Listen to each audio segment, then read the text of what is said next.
Olá a todas e todos. Eu estou aqui trazendo informações sobre a sustentabilidade na Noruega. Eu tive o privilégio de fazer uma viagem recente, visitando meu filho e a sua família, em especial minhas netas. E, e o meu olhar, ele não poderia deixar de ser um olhar explorador em observação aos aspectos de sustentabilidade que já estão implantados e são naturais na Noruega. Então, eu trouxe esse olhar observador, explorativo. Eu trouxe também algumas perspectivas que eu pude verificar, né, de inconsistências ou o aspecto paradoxal, né? A sustentabilidade, ela nunca vem sozinha, né?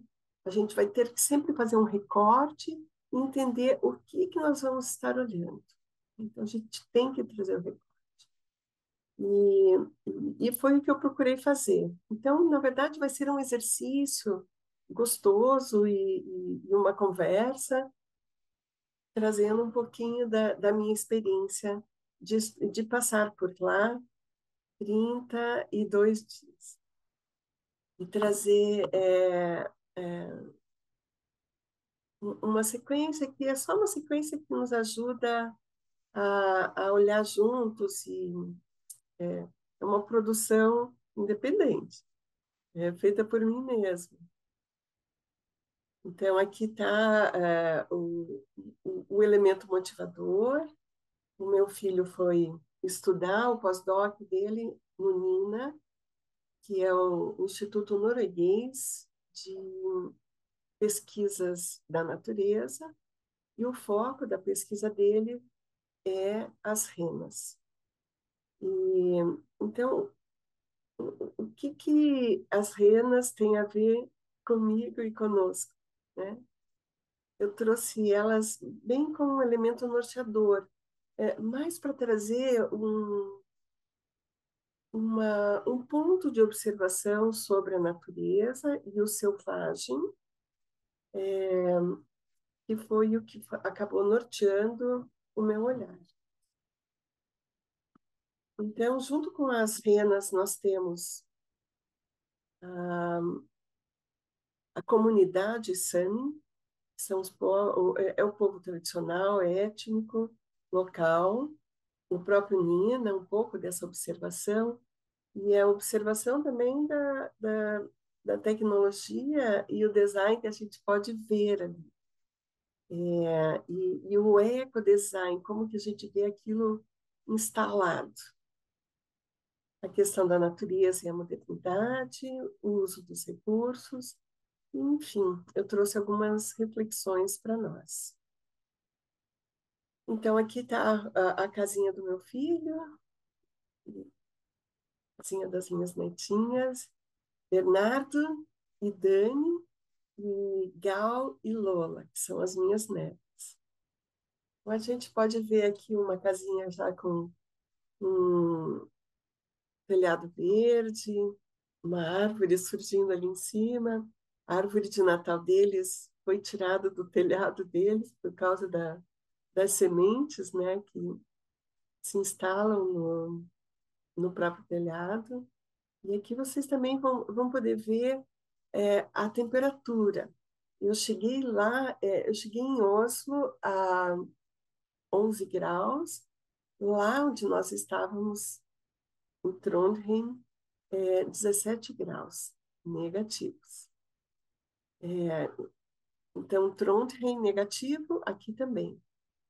E eu saí de Curitiba a 22, 23 graus.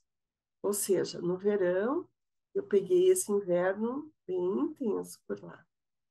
Lá tem um inverno seco e eu tive que me adaptar a, a essa temperatura.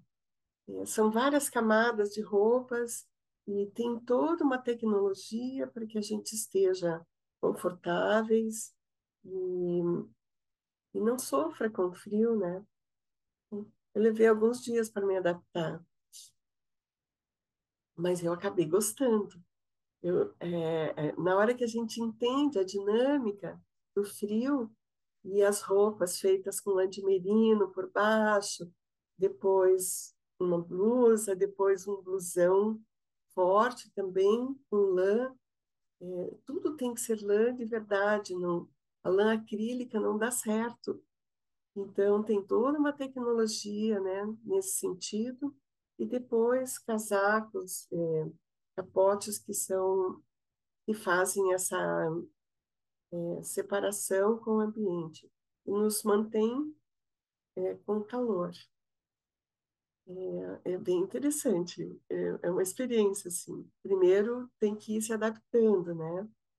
Então aqui a gente tem um pouco do espaço onde eles moram ladeando uma floresta, é uma aldeia, comunidade, de casas assim, soltas e distantes, mas assim com certa proximidade, e e muito próximos da floresta e de dois lagos, um lago que se chama Liam, que é onde eles moram, e um outro lago que se chama Shivanet. Então aqui a gente tem um pouquinho da ideia desse lugar que é o Lago Liam. O lago tem uma montanha onde há muitas brincadeiras, as pessoas esquiam e brincam, né? Tem uns bordes onde as pessoas descem e se divertem bastante, assim. Eu, propriamente, quando eu fui aí, eu ainda estava nessa adaptação, então eu não estava capaz de já sair esquiando. Não, acho que também não é uma coisa fácil. E também tem que estar com o corpo bem estável para poder curtir, né? Aqui a gente tem um pouquinho dessa outra parte que é super interessante, que é a aurora boreal. Eu não consegui ver uma aurora boreal incrível e completa, mas eu curti muito ver pequenos. São níveis, né? A gente viu o nível 4 da aurora boreal, aquele nível incrível que todo mundo vê em fotos, K9. E, mas é divertido, sobretudo muito divertido. A gente fica aguardando e também tem que ter uma firmeza no tirar foto. Algumas fotos são minhas aqui e fotos do celular do meu filho que eram melhores, assim, minha nora tirando. E então chazinho e muito frio. Então aqui a gente começa a ver um pouquinho dessa expressão, né? Que acontece do lado contrário ao lado do Sol, do lado contrário ao nascimento da Lua. Então, é muito interessante, é muito lindo. E a gente pode ver um pouquinho mais. E isso ali, né, da casa deles mesmo. Nós não tivemos que ir para um lugar especial para ver. Há uma região que é no norte da Noruega, mais ou menos a 1.000 quilômetros de onde eles estão, a 1.500 quilômetros de Oslo, e eles estão em Trondheim, que é a 500 quilômetros de Oslo. Então, mais ao norte é possível aquelas visualizações incríveis. Então, ali nós estamos numa floresta boreal e um pouquinho de uma floresta temperada. Então, a floresta boreal ela se caracteriza pelas coníferas e, e a temperada ela vai ter bétulas, faias, carvalhos, bordos. Então, é uma combinação bastante estável, assim, e essas florestas são florestas plantadas. A Noruega tem apenas 3% de florestas originais. Mas, por outro lado, eles têm uma tecnologia de reflorestamento. E eu tive contato com essa tecnologia no meu período de faculdade. Uma professora querida, a Virginia Kistman, me emprestou livros, porque na época eu tinha aberto uma marcenaria e toda uma tecnologia de lida com a madeira nós acabamos aprendendo através de um livro emprestado pela Virginia. Para quem eu tenho assim muita gratidão, eu aproveito para dizer, né, que foi meu primeiro contato mais ligado ao design e à tecnologia da madeira, vinda das regiões nórdicas. E aqui eu vou ter uma parte que é muito intensa, forte, que é a presença dos animais dessas regiões. Então, iniciando pelas renas, né? E aí temos alces, lobos, ursos, linces, roedores. Então, esse é o ecossistema onde as renas estão instaladas e elas têm a sua importância, o grau de importância dentro desse bioma, né? Porque elas fixam certos fungos e vegetações que dão as condições de todo esse ecossistema estar subsistindo. Então, claro, todos com sua importância, e a pesquisa do meu filho, Bernardo, que é o impacto dos sistemas de energias renováveis sobre as renas. Então, dentro dessa pesquisa vai ter alimentação, modos de vida das renas, a combinação com os SAMs, e, mas aqui ainda acho que vale a pena comentar que o Instituto Nina, ele, ele tem eixos de pesquisa, entre eles a biodiversidade, a natureza e o clima, a sociedade sustentável e os ecossistemas. Então, aqui nós temos os SAMs, que são os cuidadores das renas. As renas são rebanhos selvagens, mas eles são administrados por pastores, Samis, essa comunidade tradicional Sami, né? E aí a questão da ameaça de extinção e o desequilíbrio que isso pode causar ao planeta. Então, um pouquinho aqui da integração entre os Samis e as renas. Sobretudo, muito provavelmente eu vou criar um capítulo específico sobre os Samis, por conta de ser uma comunidade de mais de 10 mil anos, da região setentrional dos países nórdicos.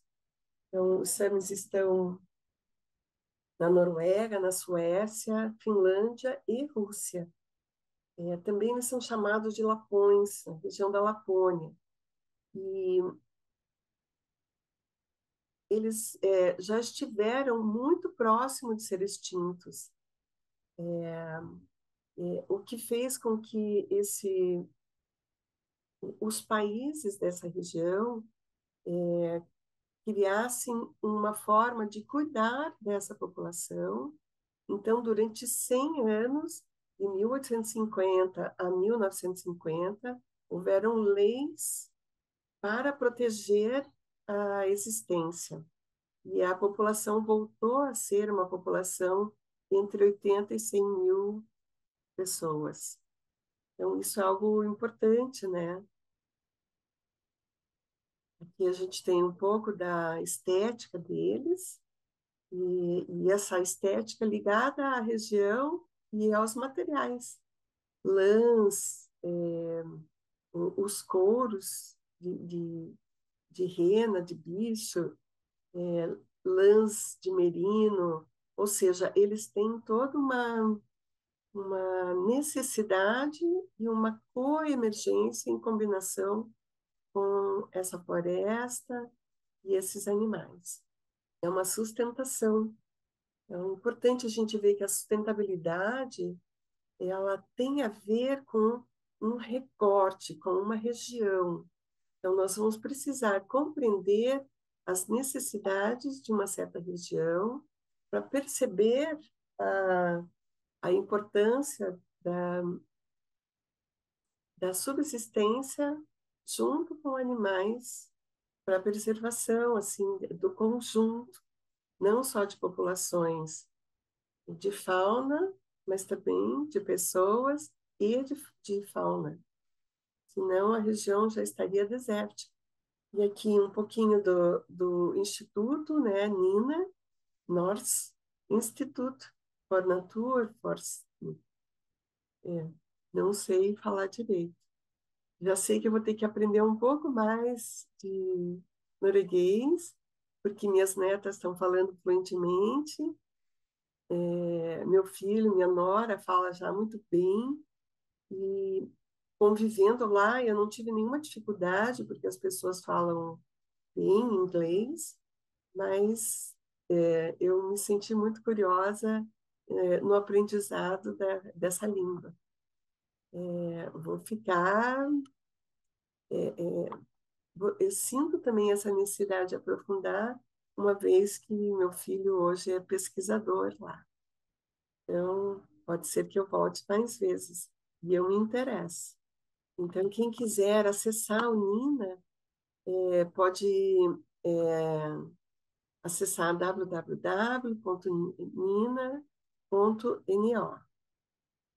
E aqui nós vamos ver um pouquinho da instituição em si. Então, ele é um prédio caracterizadamente sustentável, ele utiliza matérias-primas locais, a Noruega tem autonomia em matérias-primas, e então ele é um prédio zero emissão, tem a questão relacionada à energia fotovoltaica, a questão das águas em todo lugar, aliás, em todo lugar na Noruega pode-se beber água da torneira. Aí a preservação dos materiais, essa conexão com uma estética que tem a ver com a região. Então, as peles, as madeiras. Ali ao lado direito tem cartazes dos animais que eles trabalham, que eles pesquisam, né? Aqui a entrada do instituto. É um prédio com certificação. Então, eles colocam, né, essa parte das certificações. A iluminação, ela vai ser toda muito interessante, muito estética.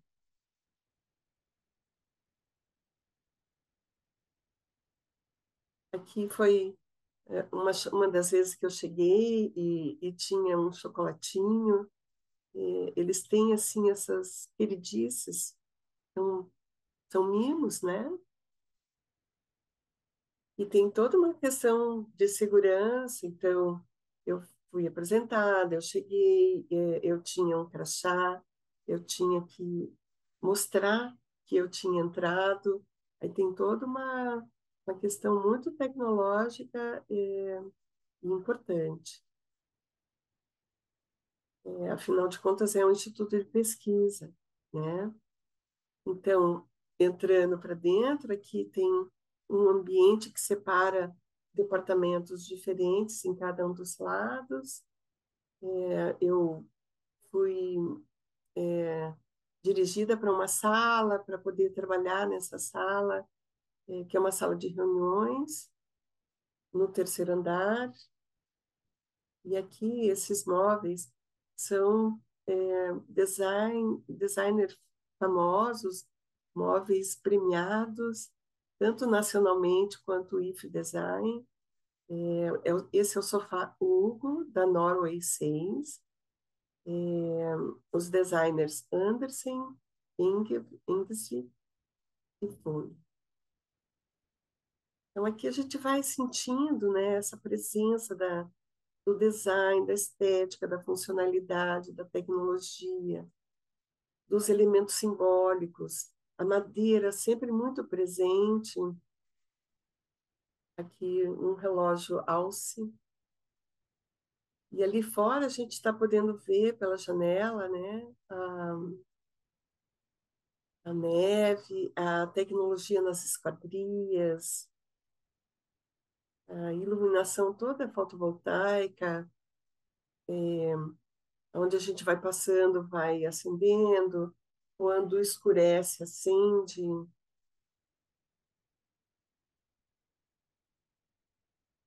e a paisagem.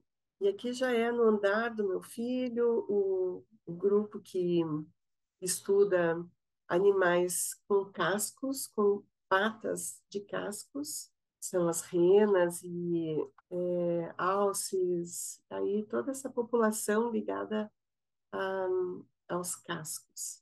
A gente vai vendo que tem assim vários cantinhos, o ambiente é muito acolhedor e muito cuidadoso com os funcionários, os pesquisadores, também a iluminação muito cuidada, que é a sala do meu filho.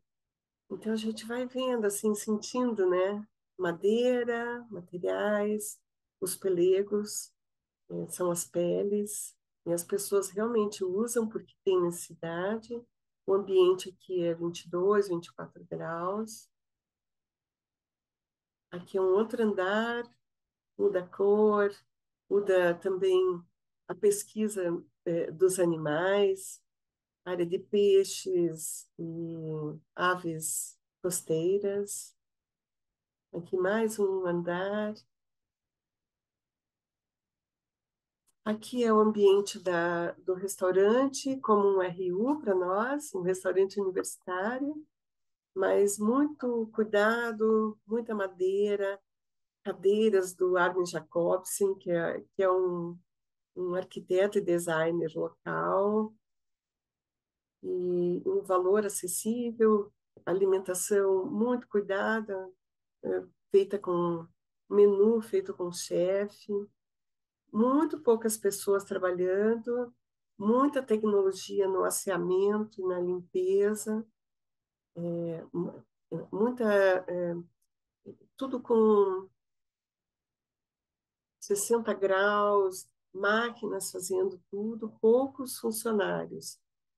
Então, as pessoas têm a sua parte a fazer na separação do lixo, eles têm uma questão muito cuidada em relação ao lixo. Eu vou fazer um episódio especificamente falando desse capítulo. Aí eles têm pães para as pessoas levarem para casa, comprarem, né, pães naturais e de fermentação natural.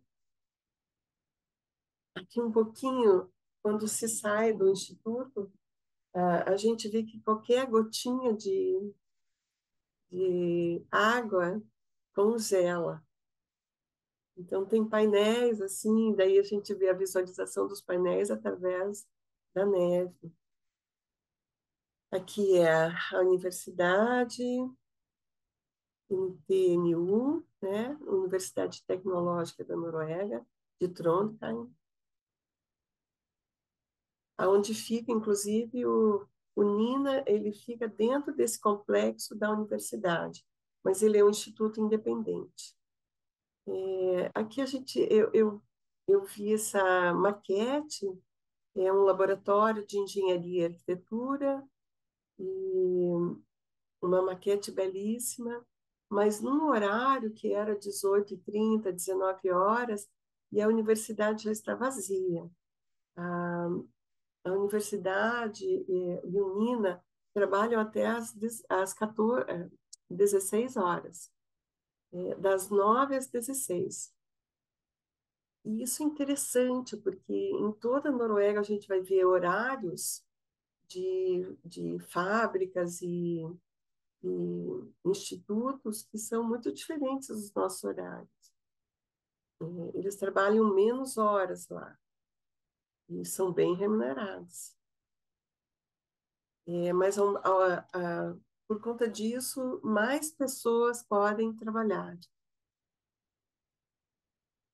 Então, aqui um pouco dos temas que eu pretendo trabalhar nessa série é essa observação sobre o valor que o norueguês faz em relação à fauna e à flora. Eles têm muito valor e isso fica visível não só na sua estética, mas também nas leis e na preservação do meio ambiente, né? Também assim um respeito e uma referência feita aos Samis constantemente. Em todo lugar, em tudo a gente vê impregnado esse respeito ao povo Sami. Pelo menos foi o meu sentimento e pelo menos foi o que eu percebi nessa região. E também porque nós estamos dentro de um instituto, de uma universidade, eu acredito que tem sentido, né? A cidade de Trondheim, ela é fundada em 997 depois de Cristo, mas é uma cidade que tinha mais de 3.000, mais de 1.000 anos antes, os registros locais. E os registros dos Samis, né, de 10.000 anos antes. Então, isso está impregnado na cidade. É a cidade mais antiga da Noruega, ela foi capital da Noruega por muitos anos.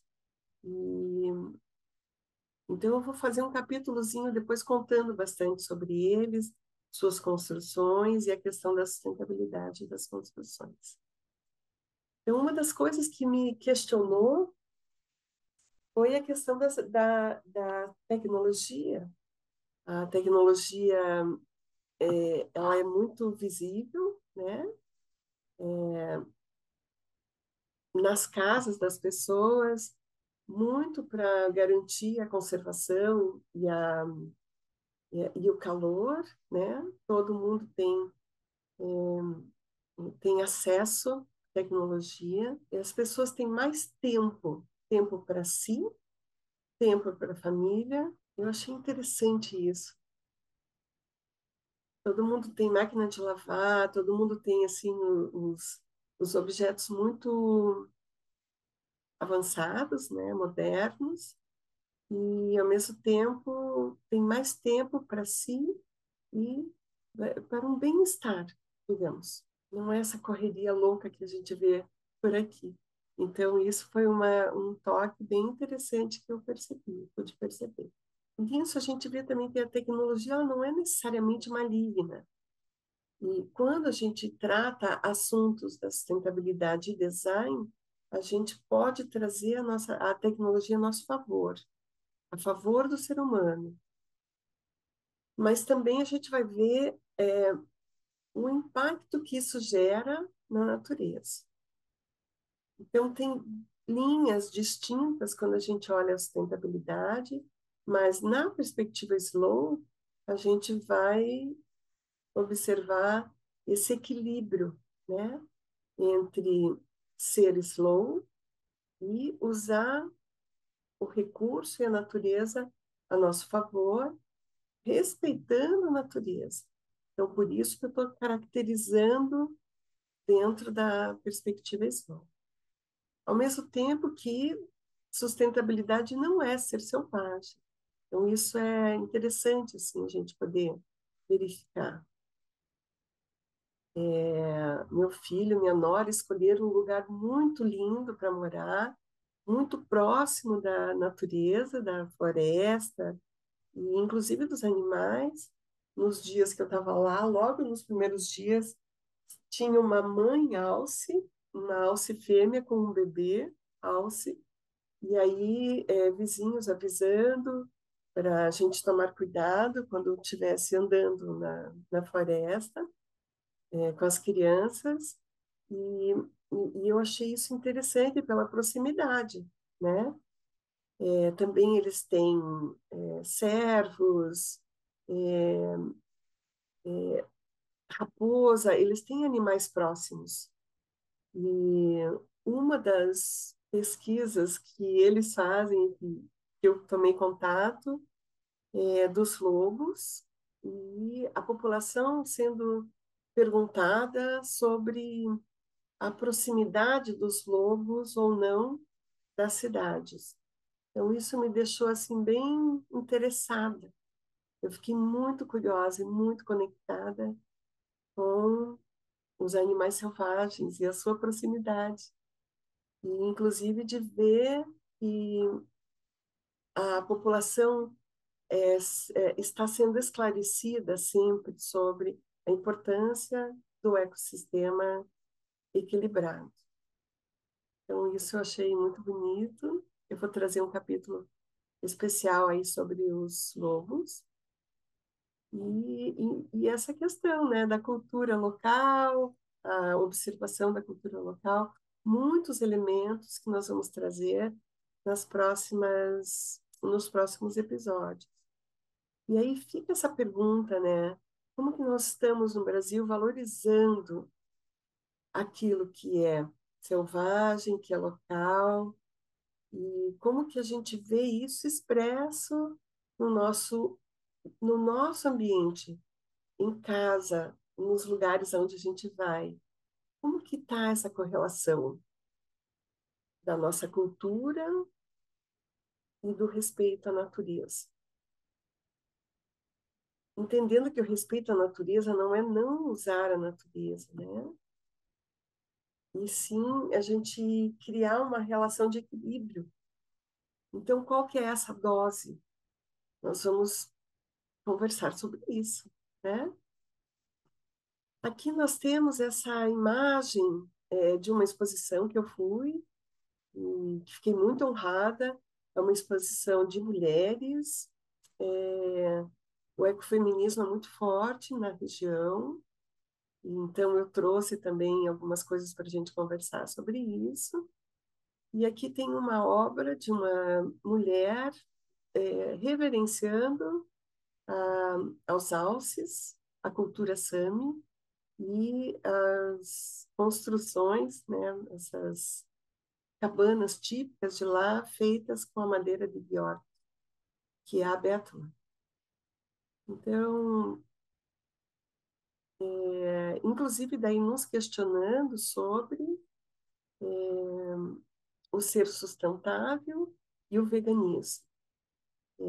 E acho que esse é um diálogo que vale a pena a gente trazer mais à tona, poder conversar sobre esse assunto e valorizar aquilo que para eles é a necessidade e a disponibilidade local. Eu achei importante essa discussão. Então, aqui vai ser um pouco dos nossos episódios, né? O lixo zero, a embalagem e a alimentação. Não propriamente nessa ordem, eu não sei como que eu vou fazer, mas a tradição dos Samis, a cultura e a arte, e a lã, eles têm uma arte em lã que é maravilhosa. Aí os lobos e a sustentabilidade ecossistêmica, as construções sustentáveis, o ecofeminismo como um movimento local e norueguês, sobretudo assim, a Gro Brundtland, ela foi muito importante na sustentabilidade pelo relatório que ela trouxe à tona, com todos os questionamentos em relação à sustentabilidade para o futuro, e isso num período em que mal se falava de sustentabilidade. E ela foi a primeira mulher primeira-ministra do governo norueguês. Então, tudo tem correlação. É tão legal, eu fiquei muito honrada, por isso eu estou trazendo para poder contar todo esse meu contato. Eu vou procurar fazer isso em pílulas, coisas mais curtinhas, contando um pouco mais sobre essa, esse privilégio que eu tive compartilhando com vocês. Então, ainda vamos ver questões do transporte e mobilidade, a ludicidade da cidade, que é uma coisa que eu adorei, a questão da lã e a comunidade de lãs, e os produtos ecossustentáveis. Tudo isso tem a ver com sustentabilidade. Então, eu espero que seja interessante, eu espero que vocês estejam próximos, na verdade, tomando contato um pouco com o raciocínio da sustentabilidade nesses países nórdicos e até e o paradoxo, né? Porque tem várias questões incoerentes do governo norueguês ou, enfim, das práticas locais. E nós também olhando as nossas incoerências. Então, é uma vontade de continuar conversando e falando sobre ecodesign, sustentabilidade e slow design. Então, um beijo para vocês. Logo estaremos mais em contato.